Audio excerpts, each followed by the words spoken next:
आज की क्लास में हम एक महत्वपूर्ण चैप्टर को पढ़ने वाले हैं और वो चैप्टर है खगोलिकी, जिन्हें एस्ट्रोनॉमी कहते हैं। एस्ट्रोनॉमी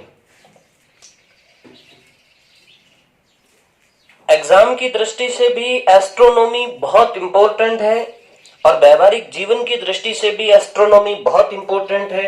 एज ए ज्योग्राफी के पार्ट एस्ट्रोनॉमी ज्योग्राफी का बेसिक है, मूल है, क्योंकि इरेटास्थनीज की ज्योग्राफी से पहले ज्योग्राफी को जिस रूप में पढ़ाया जाता था, समझाया जाता था, वो एज ए खगोलिकी था।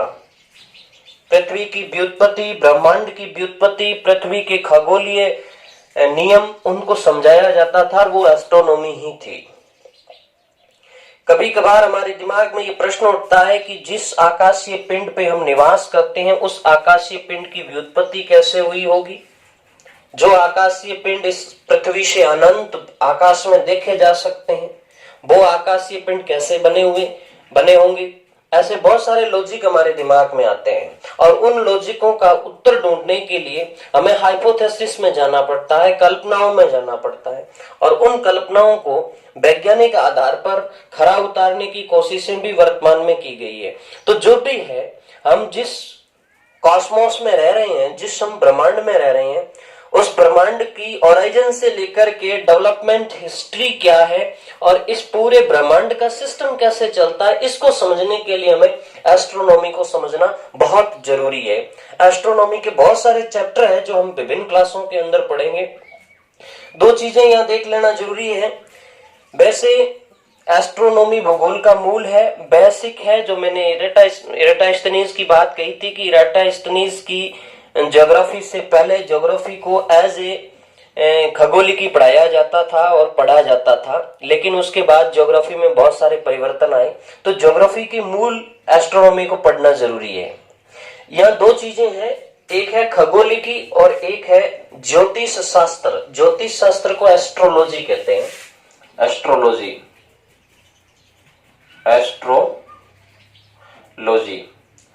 खगोलिकी के अंदर कॉस्मोसीय पिंडों की उत्पत्ति से लेकर के उनकी विभिन्न स्ट्रक्चर, उनकी संरचनाएं और उनकी फिजिकल जो विशेषताएं हैं, भौतिक विशेषताएं हैं, उसका अध्ययन खगोलिकी में होता है।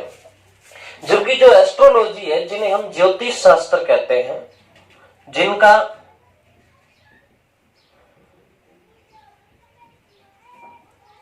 भारतीय धर्म और दर्शन में बहुत बड़ा योगदान माना जाता है, उस ज्योतिष शास्त्र के अंदर एस्ट्रोनॉमिकल पिंड है, जो खगोलीय पिंड है, उन खगोलीय पिंडों का पृथ्वी के मानव जीवन से क्या रिलेशन है, और एस्ट्रोनॉमिक एनर्जी है, जो खगोलीय ऊर्जा है, उस खगोलीय ऊर्जा का इस पृथ्वी के धरातल पर निवास करने वाले लोग और जीवों पे क्या इफेक्ट है, उसकी भी स्टडी ज्योतिष शास्त्र में की जाती है। तो यहां हम ज्योतिष शास्त्र न देख करके खगोलिकी अर्थात एस्ट्रोनॉमी के बारे में देखेंगे। वैसे एस्ट्रोनॉमी एक बहुत ही लंबा पार्ट है और बहुत ही इंटरेस्टिंग पार्ट है, बहुत रोचक पार्ट है, इसलिए एस्ट्रोनॉमी को हम यहाँ विभिन्न पार्ट्सों में पढ़ेंगे। तो पहले ये देख लेना जरूरी है कि एस्ट्रोनॉमी क्या है, किस किस स्टडी को एस्ट्रोनॉमी में रखा जाएगा। तो अपन बाई पॉइंट देखेंगे कि हम एस्ट्रोलॉजी के अंदर पढ़ेंगे क्या। एस्ट्रोलॉजी की शुरुआत होती है ओरिजिन ऑफ कॉस्मोस से, ब्रह्मांड की उत्पत्ति से। तो सबसे पहले ओरिजिन का एस्ट्रोनॉमी के अंदर हम सबसे पहले पढ़ेंगे ब्रह्मांड की उत्पत्ति। ब्रह्मांड की उत्पत्ति यहां तो मैं आपको संक्षिप्त में बताऊंगा और आगे के पेरे में हम ब्रह्मांड की उत्पत्ति को बड़े विस्तार से पढ़ेंगे कि ब्रह्मांड की उत्पत्ति कैसे हुई।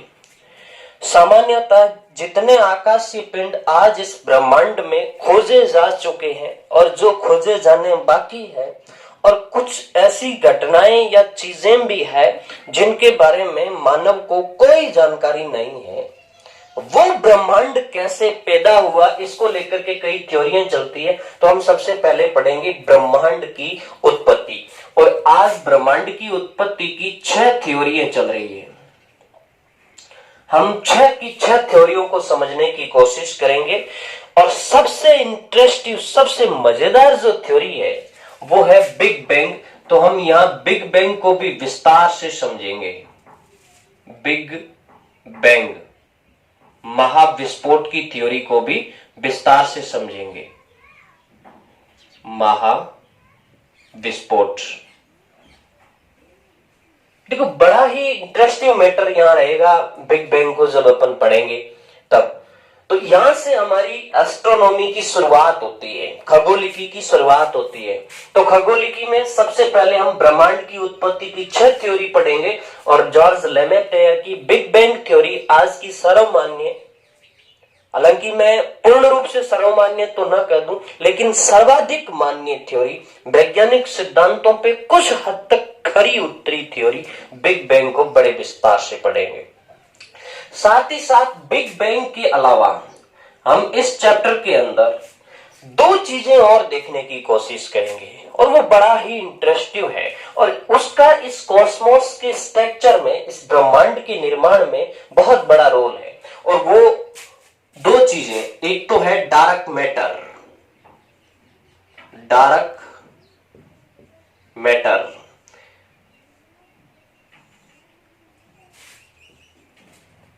बड़े रूप में न कह करके, अब यूं देखें तो डार्क मैटर्स मीन्स काला पदार्थ है, लेकिन ये वो पदार्थ है जिससे इस एस्ट्रोनॉमी की रचना हुई, इस कॉस्मोस की रचना हुई। तो डार्क मैटर को भी पढ़ेंगे। और इस सारी थियरी को, इस सभी थियोरियों को वास्तविक है या नहीं है इसको परखने के लिए एक बहुत बड़ा एक्सपेरिमेंट्स हुआ वर्ल्ड के अंदर। और वो एक्सपेरिमेंट्स एक विशालकाय मशीन में उस थ्योरी को हकीकत में लाने की कोशिश की। और वो मशीन बहुत चर्चित है, लार्ज हैड्रॉन कोलाइडर। तो यहां अपन लार्ज हैड्रॉन कोलाइडर, इस मशीन को भी पढ़ेंगे। आपने पढ़ा होगा यूरोपियन कंट्रीज में एक प्रयोगशाला है सर्न। उस प्रयोगशाला में लार्ज हैड्रॉन कोलाइडर नाम की मशीन से उस घटना को दोहराने का प्रयास किया गया जो इस कॉस्मोस की उत्पत्ति के समय हुई थी। तो ये 2 चीजें भी अपन ब्रह्मांड की उत्पत्ति के साथ देखेंगे, डार्क मैटर और लार्ज हैड्रॉन कोलाइडर। बड़ी रोचक चीज है ये दोनों ही। जब ये क्लियर हो जाएगा कि ब्रह्मांड की उत्पत्ति कैसे हुई, तो ब्रह्मांड की उत्पत्ति के बाद की प्रोसेसर आएगी। और बाद की प्रोसेसर में हम 2 चीजें पढ़ेंगे। पहले ब्रह्मांड की उत्पत्ति पढ़ेंगे, ब्रह्मांड की उत्पत्ति के बाद 2 चीजें हमारे सामने आएगी, निहारिका व आकाशगंगा। क्योंकि ब्रह्मांड पैदा हो जाने के बाद जो ब्रह्मांड के एलिमेंट्स है, तत्व बने हैं, उन तत्वों को बनाने में इस नेबुला का बहुत बड़ा रोल रहा था, निहारिका का बहुत बड़ा रोल रहा था। सामान्य शब्दों में कहें हाइड्रोजन गैस के विशालकाय बादल। लेकिन निहारिका कहां से बनी, उसका रूप क्या था? और निहारिका के बाद स्टार्स बने होंगे और स्टार्स के बाद गैलेक्सीज बनी होगी, आकाश गंगाएं। तो हम एक चैप्टर के अंदर आकाश गंगाओं की थ्योरी भी पढ़ेंगे। और आकाश गंगाओं की थ्योरी के आगे सुपर क्लस्टर ऑफ गैलेक्सीज आती है, आकाश गंगाओं का महासमूह आता है। उन महासमूह के बारे में भी अध्ययन करेंगे। और फिर हम, वैसे इस ब्रह्मांड में बहुत सारी आकाश गंगाएं हैं, सारी आकाश गंगाओं की स्टडी हम नहीं कर सकते। तो फिर हमारा सौर मंडल जिस आकाश गंगा में है उसकी हम अच्छी स्टडी करेंगे। तो हमारी आकाश गंगा, जिन्हें दुग्ध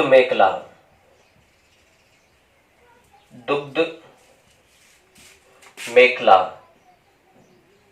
या मिल्की वे कहते हैं, उसके बारे में देखेंगे। आकाशगंगा का बड़ा ही विचित्र सा चित्र है। 3 स्पाइरल आर्म, 3 घूर्णनशील भुजाओं से इसकी उत्पत्ति होती है।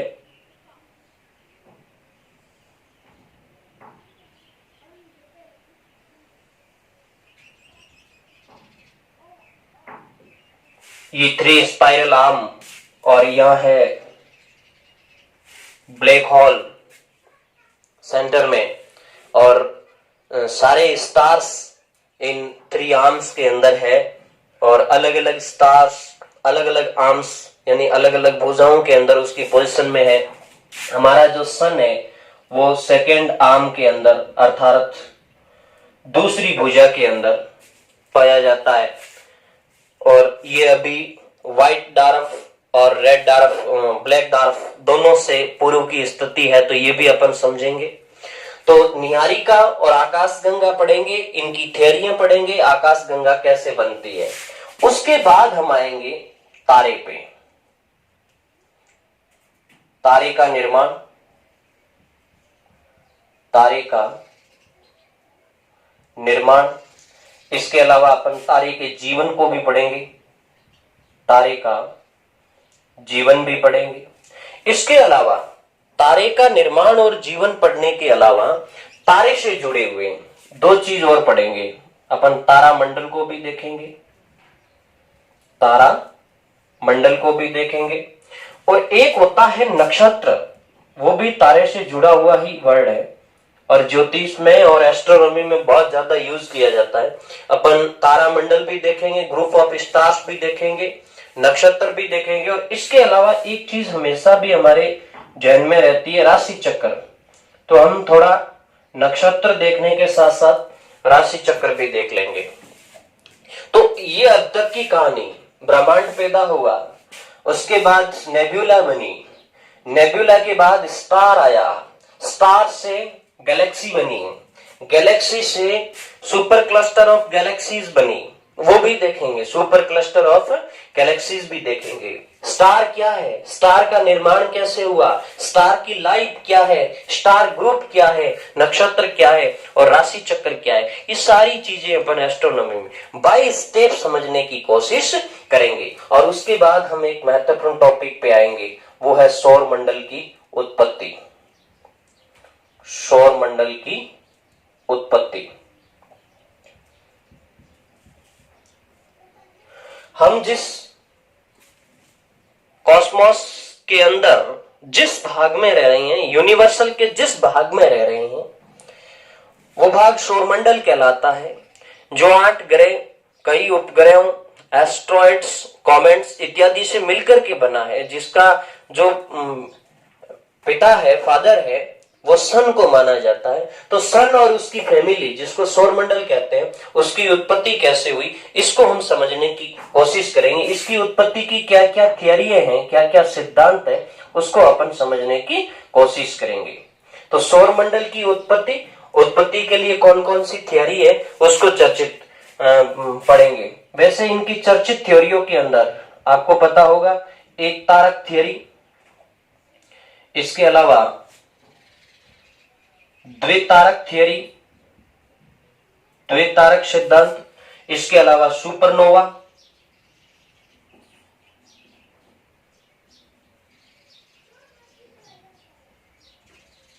सुपरनोवा थ्योरी है, और इसके अलावा बिग बैंग को भी इससे जोड़ करके देखा जाता है, बिग बैंग थ्योरी। तो ये सारी थ्योरी हमारे सौरमंडल की उत्पत्ति से जुड़ी हुई है। इसके अलावा सौरमंडल की उत्पत्ति के साथ साथ सौर सिस्टम को भी समझेंगे, सौर तंत्र को भी समझेंगे, सौर तंत्र, सौरमंडल की उत्पत्ति देखेंगे, सौर तंत्र जिसमें सूर्य और उसके 8 ग्रहों की क्या ऑर्बिट है इत्यादि के बारे में देखेंगे, और उनके जो उपग्रह है उनकी क्या ऑर्बिट है उसके बारे में देखेंगे। तो सौर तंत्र के साथ साथ अपन उपग्रह व उनकी कक्षा, विशेषता, इनके बारे में भी जानकारी करने की कोशिश करेंगे। सौर तंत्र, ग्रह लिख दो उपग्रह के बजाय, ग्रह व उनकी कक्षा और उनकी विशेषता, इनकी स्टडी करेंगे। ये सौरमंडल और उनकी ग्रह से जुड़ी स्टडी है। इन्हीं के साथ अपन एक बड़ी स्टडी करेंगे और वो स्टडी होगी सूर्य। हम सूर्य को विस्तार से पढ़ेंगे। सूर्य स्ट्रक्चर, देखो व्युत्पत्ति कैसे हुई ये तो समझ लिया, सूर्य का स्ट्रक्चर क्या है। कभी कभार किताब में पढ़ते हैं सूर्य 3 लेयर वाला एक विशाल का अग्निपिंड है। 3 लेयर होती है सूर्य के अंदर।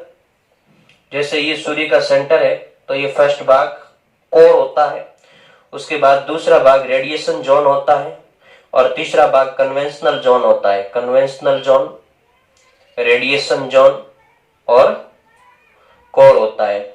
और उसके बाद 5 परतें और होती है और फिर उसका है वो बाहरी वायुमंडल होता है। ये सारा अपन यहां समझने की कोशिश करेंगे।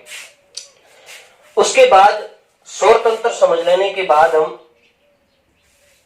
हमारे सौरमंडल के कुछ महत्वपूर्ण चीजें जो ग्रह के अलावा है, जैसे क्षुद्र ग्रह, इनके बारे में भी हम पढ़ेंगे क्योंकि अक्सर ये एग्जामों का हिस्सा होते हैं।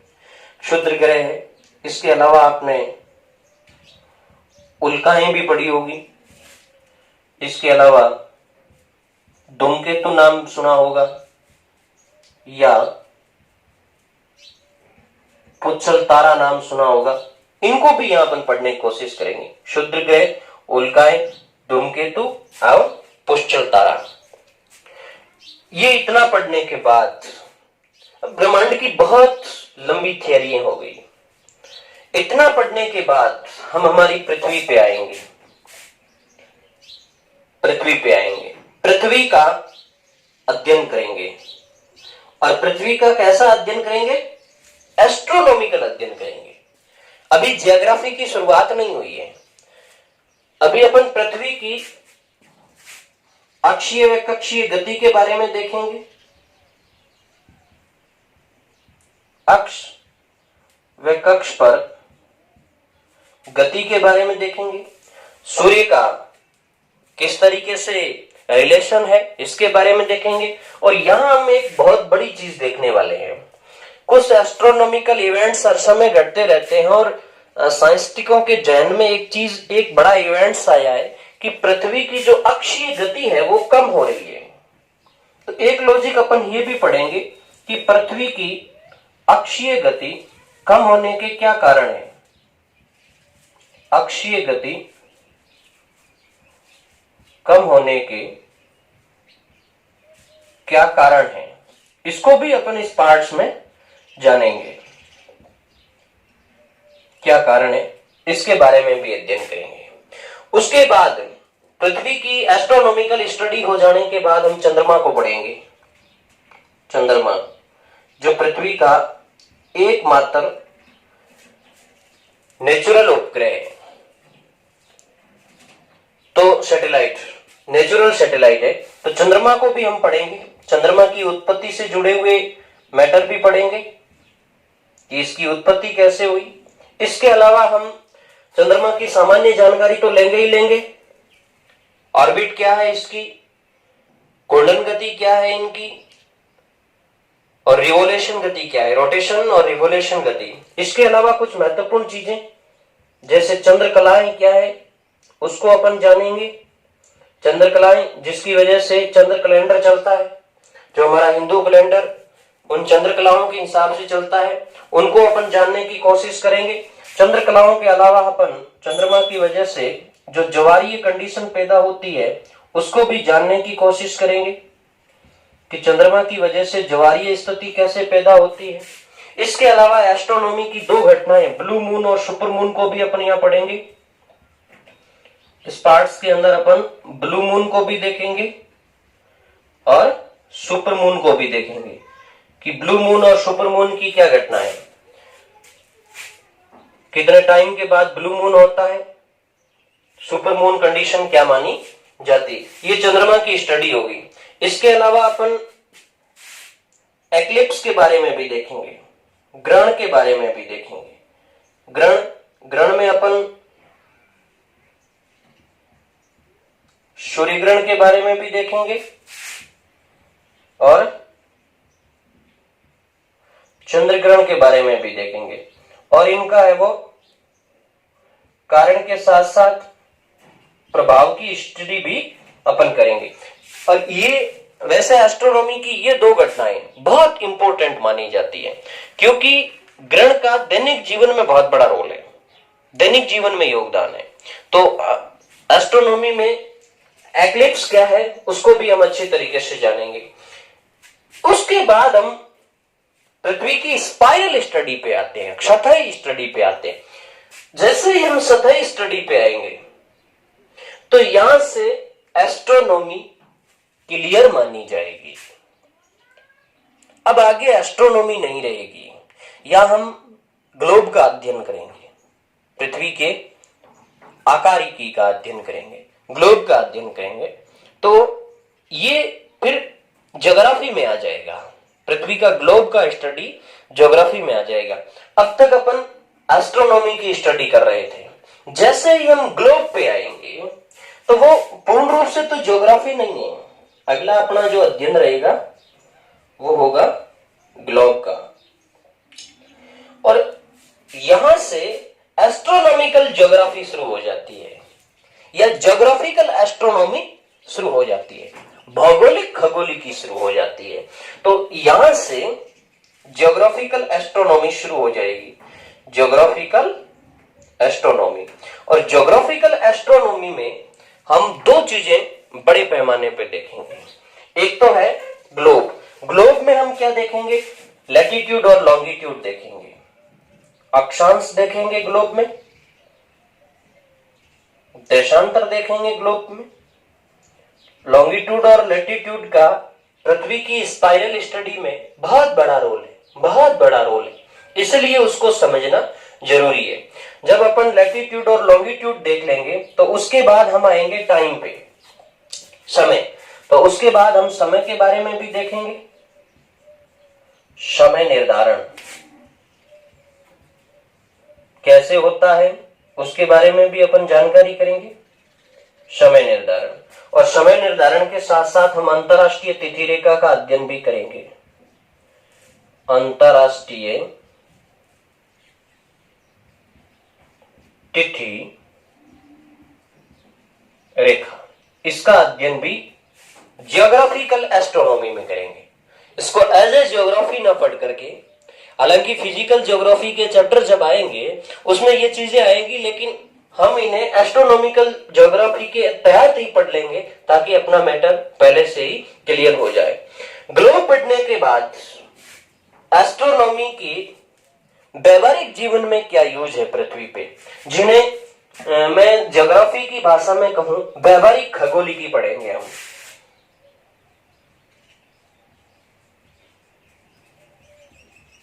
व्यवहारिक खगोलिकी, व्यवहारिक खगोलिकी। अब प्रश्न ये उठेगा कि व्यवहारिक खगोलिकी में क्या है? तो इस कॉस्मोस का इस अर्थ पर या इस अर्थ रूपी प्लैनेट्स पर निवास करने वाले मानव के लिए क्या यूज है, मानव उसको क्या यूज लेता है, तो उसके बारे में हम थोड़ी जानकारी करेंगे।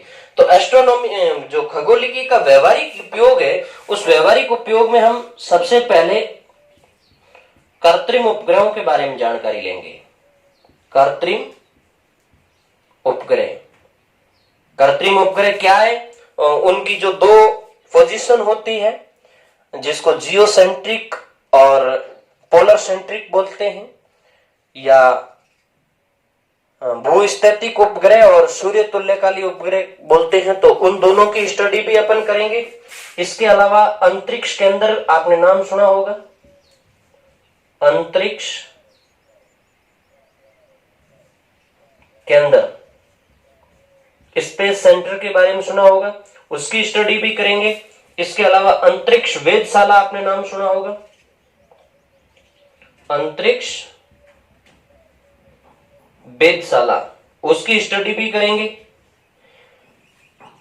इसके अलावा इंडिया का एस्ट्रोनॉमी में क्या रोल है, भारत का खगोलिकी में क्या रोल है, अर्थात भारत के संदर्भ में अपन चंद्रयान और मंगलयान को देखेंगे, चंद्रयान और मंगल मिशन को देखेंगे। चंद्र मिशन भी लिख सकते हो आप, चंद्र मिशन और मंगल मिशन को समझने की कोशिश करेंगे। और कुछ अपन भारतीय ज्योग्राफरों को देखेंगे जिन्होंने एस्ट्रोनॉमी में अपना बहुत बड़ा रोल अदा किया। तो ये चीज हम एस्ट्रोनॉमी के तहत पढ़ेंगे, एस्ट्रोनॉमी और एस्ट्रोनॉमिकल ज्योग्राफी के तहत पढ़ेंगे।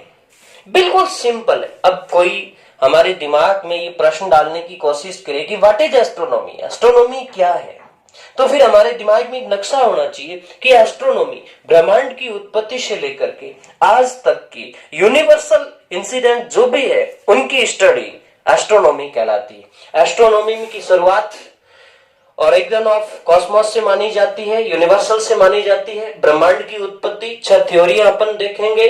डार्क मैटर का जो चैप्टर है वो भी देखेंगे। उसके बाद नेब्यूला और गैलेक्सी उनको भी अपन समझेंगे, star, star life, star group इत्यादि के बारे में। उसके बाद सोलर सिस्टम्स को जानेंगे।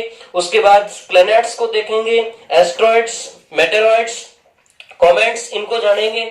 उसके बाद पृथ्वी की अक्षीय गति, कक्षीय गति के बारे में भी समझेंगे और क्या लॉजिक है अक्षीय गति कम होने का, उसको भी अपन समझने की कोशिश करेंगे। और फिर मून को देखेंगे, चंद्रमा, चंद्रकलाएं, ज्वारीय स्थिति, ब्लू मून, सुपर मून क्या है उनको जानेंगे।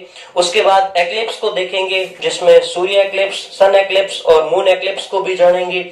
उसके बाद ज्योग्राफिकल एस्ट्रोनॉमी आ जाएगी। ज्योग्राफिकल एस्ट्रोनॉमी में 2 चीज पढ़ेंगे, ग्लोब के बारे में, ग्लोब में लेटीट्यूड, लॉन्गिट्यूड्स, टाइम कैलकुलेशन और इंटरनेशनल डेटलाइन, इनको अपन समझेंगे।